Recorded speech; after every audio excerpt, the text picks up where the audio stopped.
Hello everyone, welcome to the AAPC CPC Compliance and Regulatory MCQ series.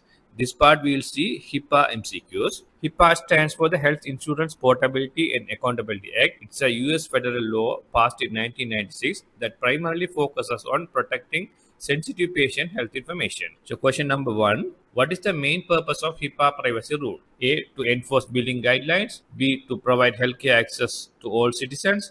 C, to safeguard protected health information, that is PHI. D, to create new insurance plans. So it's a straightforward one. So the correct answer is to safeguard protected health information. The HIPAA privacy rules is designed to protect individuals' medical records and other personal health information held by covered entities. Question number 2. What type of information is considered PHI under HIPAA? A, employee salary data. B, patient treatment records and health insurance information. C, hospital expense budgets.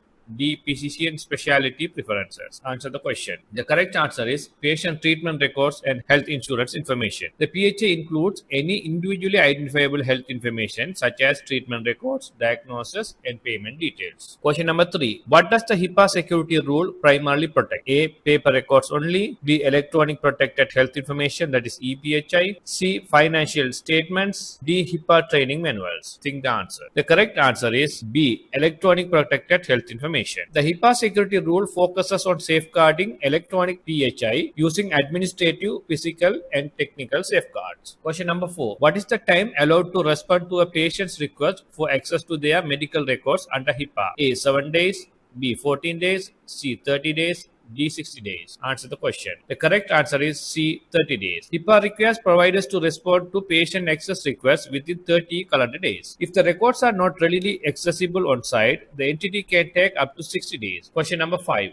Which of the following is a permitted disclosure without patient authorization under HIPAA? A, to the media. B, for treatment, payment, and healthcare operations, that is TPO. C, to a neighbor. D, to pharmaceutical companies for marketing. Think the answer. The correct answer is B, for treatment, payment, and healthcare operations. Under HIPAA, protected health information, that is PHI, may be disclosed without patient authorization for several purposes, including treatment, payment, and healthcare operations, that is called PPO, as well as for public interest and benefit activities such as public health activities, health oversight activities, and legal proceedings.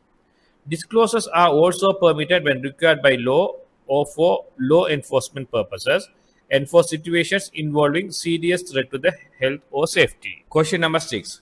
Which department enforces HIPAA regulations? A, IRS. B, FBI. C, Office for Civil Rights under HHS, that is OCR. D, CMS. The correct answer is C, Office for Civil Rights under HHS. Question 7. Which of the following best describes a breach under HIPAA? A, delays in billing. B, improper disposal of PHI that could pose a risk to privacy. C, incomplete documentation. D, expired licenses. Think the answer. The correct answer is B, improper disposal of PHI that could pose a risk to privacy. Question number 8. Who is considered a business associate under HIPAA? A, patient. B, an employee. C, a third-party billing service that handles PHI. D, a family member. Think the answer. The correct answer is third-party billing service that handles PHI. Question number 9. When can a provider deny access to PHI requested by a patient? A, if it was created more than 5 years ago. B, if the information is used in a civil, criminal, or administrative proceedings. C, if the patient refuses to pay a copay. D, if the provider is busy. Think the answer. So the correct answer is if the information is used in a civil, criminal, or administrative proceeding. Rationale: the HIPAA allows denial of access when the PHI is part of legal proceeding. Question number 10. Which of the following statements is true about HIPAA and patient communication? A, PHI may not be sent via email even if encrypted. B, voicemail messages are always HIPAA violations. C, providers may use a patient's preferred communication method if risks are explained. D, texting PHI is always accepted. So the correct answer is C. Providers may use a patient's preferred communication method if risks are explained. So the providers may use email or text if the patient agrees and understands the risks. So this is the end of the HIPAA questions. So please check my playlist for other most frequently repeated compliance and regulatory MCQs. Thank you.